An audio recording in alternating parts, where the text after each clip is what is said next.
Hello, everyone. It's another beautiful day in paradise. Today we are in Belize and we are going to tour Lamanai, meaning Submerged Crocodile. It is a Mesoamerican archaeological site and was once a major city of Maya civilization, located in north of Belize. Our tour guide will give us a short history of Belize and the Maya civilization. City, we still have old colonial types building that was built around the British time when the British was here. Now, one of those buildings that fascinates the city itself is the Anglican Cathedral. Here in the country, we have the Anglican Cathedral. It's one of the oldest Anglican cathedral in Central America. Why it's fascinating is because the building was built by bricks. But those bricks was the same bricks that was used on the big ship when they were coming over the high seas.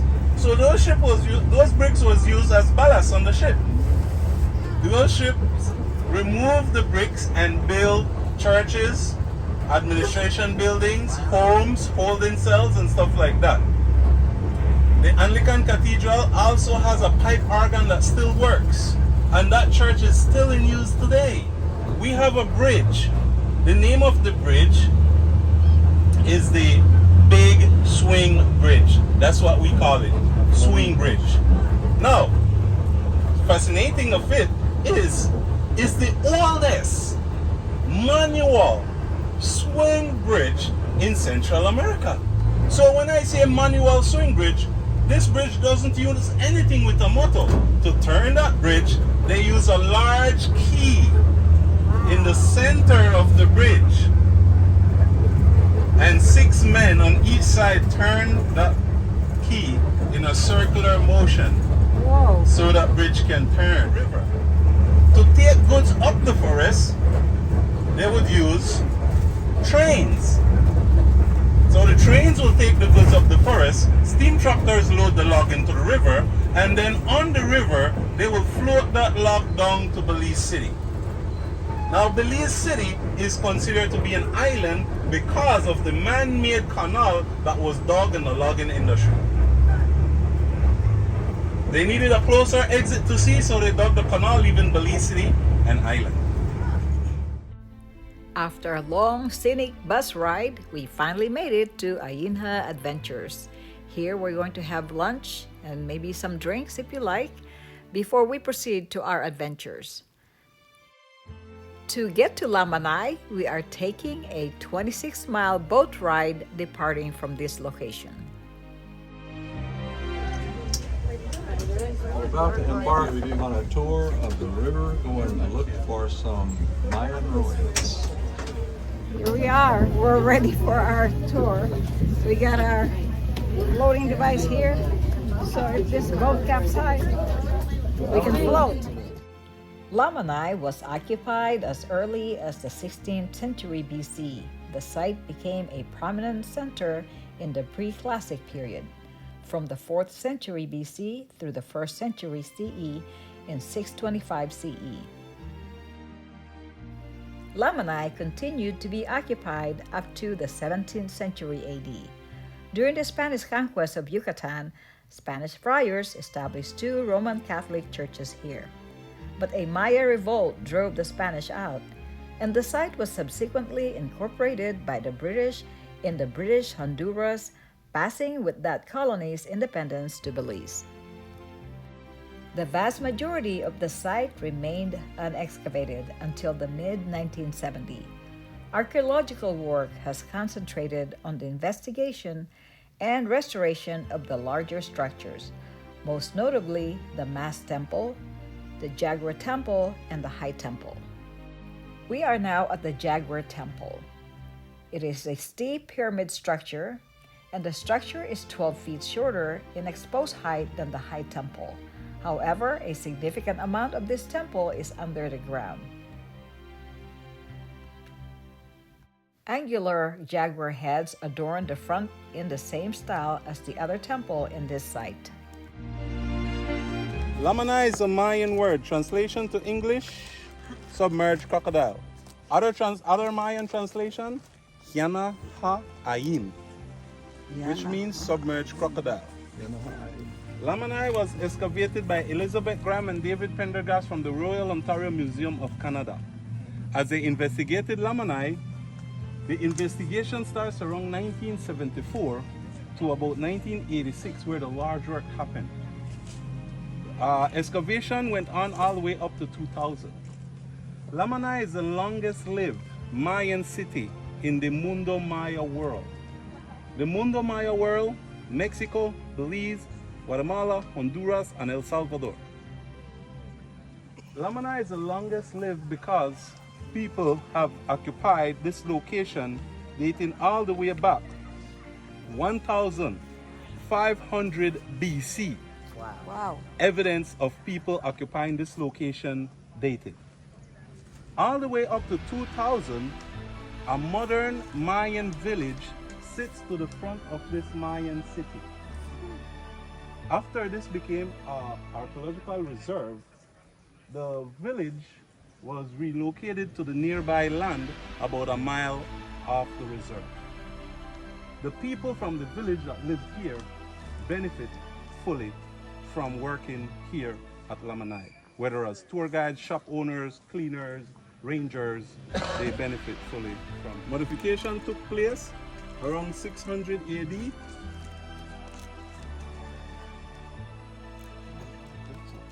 And the last modification was between 11 and 1200 AD. What did this building look like before it was excavated? Take a look over there where those people are standing. You see the mound goes up into the forest? That's what it looks like before it's excavated. When the archaeologists excavate a building, they will move just enough dirt and vegetation that it can be visible, so that guests can take a look at it, or people can take a look at it and what's there. So looking at the Jaguar building, you're looking at 3 buildings in one, because it's so deteriorated, it's very difficult. You know, in Belize, we do not do restoration work, right? Now, as they investigated, they find a tomb. Inside the tomb, the ruler of this area, and on his face was a jade mosaic mask. This was found on the face of the individual inside the tomb. Now, as the archaeologists excavated, they mapped Lamanai about 10 miles long, 3 miles wide, estimating about 40 to 60,000 people was living here when the site was up and running.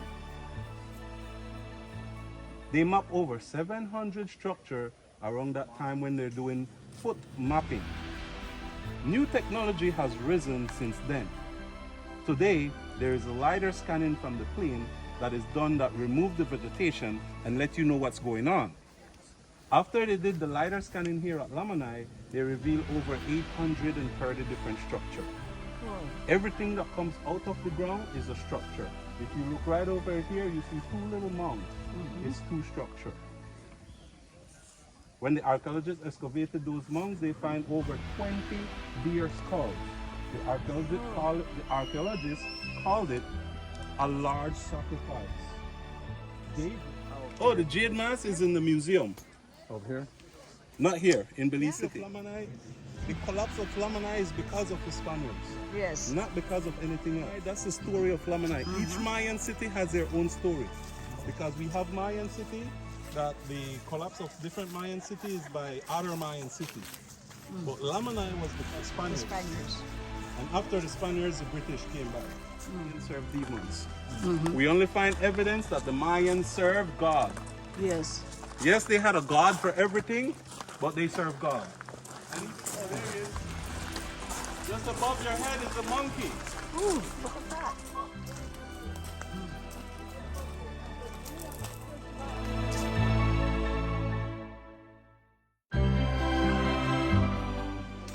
The ball court, the name of the game that was played is the puck to puck. According to the archaeologists, this was the smallest ball court ever found with the largest center marker. So according to the archaeologists, they don't believe that this ball court was ever used for playing a game. It was more of a statue statement than for playing a game. We also found another ball court behind the building there. This ball court also never had any hoops, as in Chichen Itza ball court. you will find hoops in the Chichen Itza ball court. Now, you will hear many stories when it comes to ball court. Why did they play the game? What the game was played for? Archaeologists still argues about ball court today, whether it was the winner or whether it was the loser playing the game. Many of us here in the country of Belize come up with the idea that it was both. Winner and loser was used from playing this game. If it was a ritual game, then the winner would have been sacrificed. But then again, we do not find any human sacrifice where the head was cut off and stuff like that at Mayan temples here in the country of Belize. So we come to the conclusion that when we say sacrifice, it was bloodletting sacrifice. Now, take a look at bloodletting sacrifice. If you win, isn't it an honor to take some of your blood to give to your God? Yes. It was an honor. So of course, human sacrifice, bloodletting sacrifice was done. We find evidence of bloodletting sacrifice on stelas, and also at the High Temple, we find over 700 pieces of obsidian that was used. But as the archaeologists excavated the ball court, they removed the center marker. Removing the center marker, they find a large vessel with over 7.6 cc of mercury.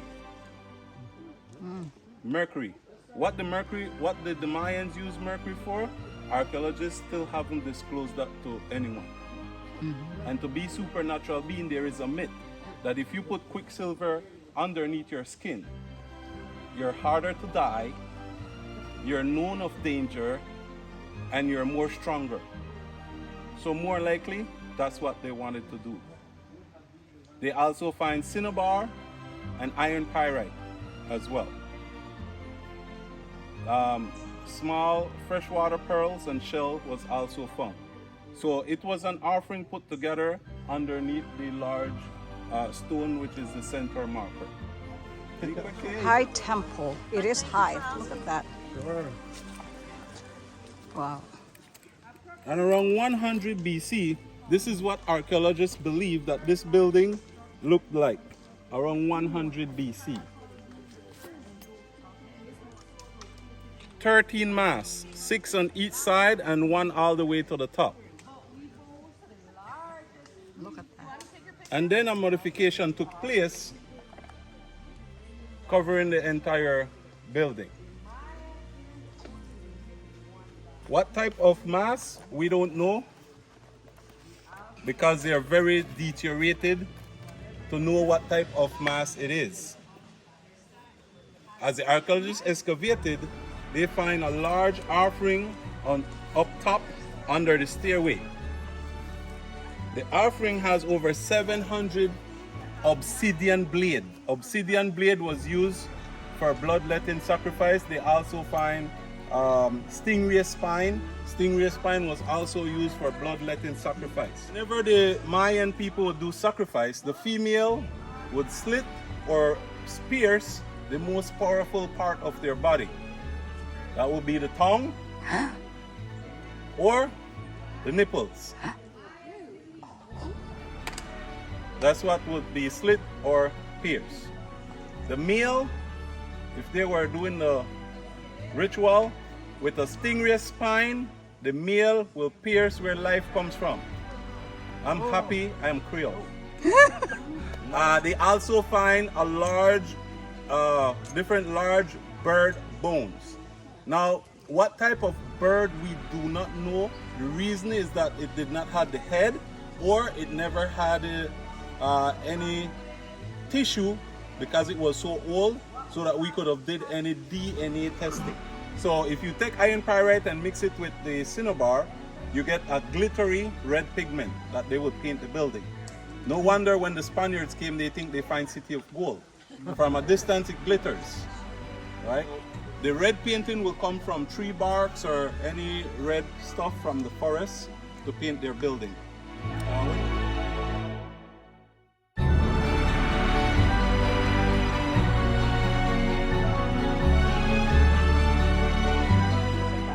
It says short people. They have high steps. Yes. Yeah. So what I have here in my hand is a trumpet leaf from the trumpet tree. Now, trumpet leaf, it is said that the Mayan people used to smoke this leaf. Oh. And whenever they smoke this leaf, they will hallucinate. This is called the Mass Temple.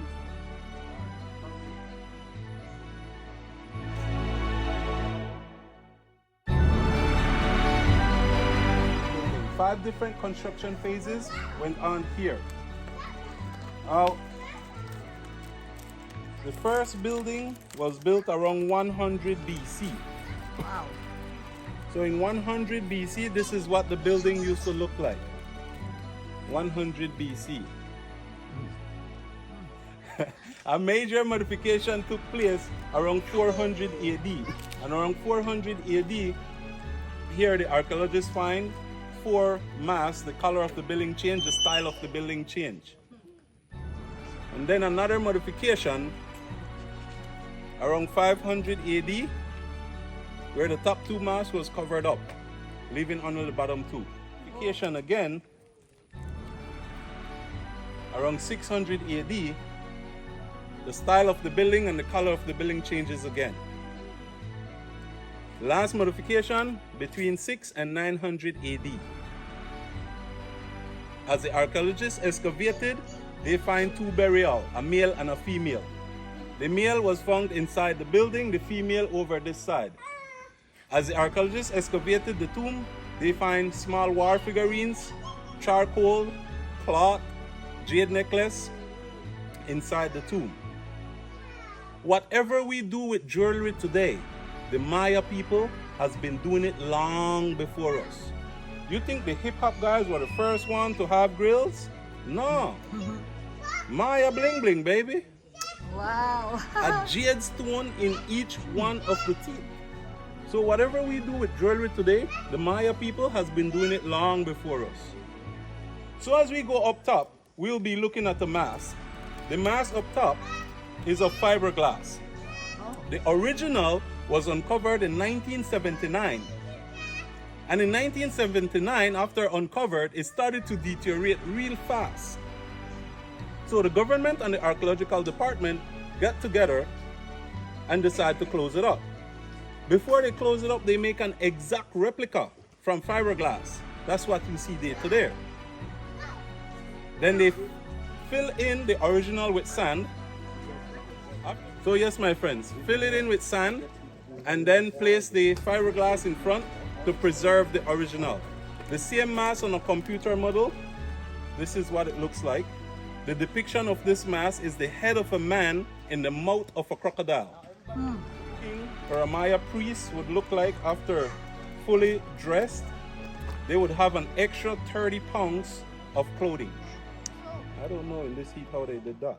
Yes. Anyway, I'm going to climb all the way to the top. The Mass Temple is the smallest of 3 excavated pre-Columbian temples in Lamanai. The construction of this temple most likely began around c. 200 BC, and the temple was modified until c. 1300 AD. The mask has Olmec facial feature, particularly its upturned lip and broad nose, and is 13 feet tall. Lamanai is renowned for its exceptionally long occupation spanning 3 millennia, beginning in the early pre-classic Maya period and continuing through the Spanish and British colonial periods into the 20th century. We just finished touring the Mayan ruin Lamanai, or Submerged Crocodile, and we hope you enjoyed traveling with us through our video. If you'd like to see more of our travel video, click the thumbs up and the subscribe button below. Until next time, we wish you many happy trails with your family. Thank you.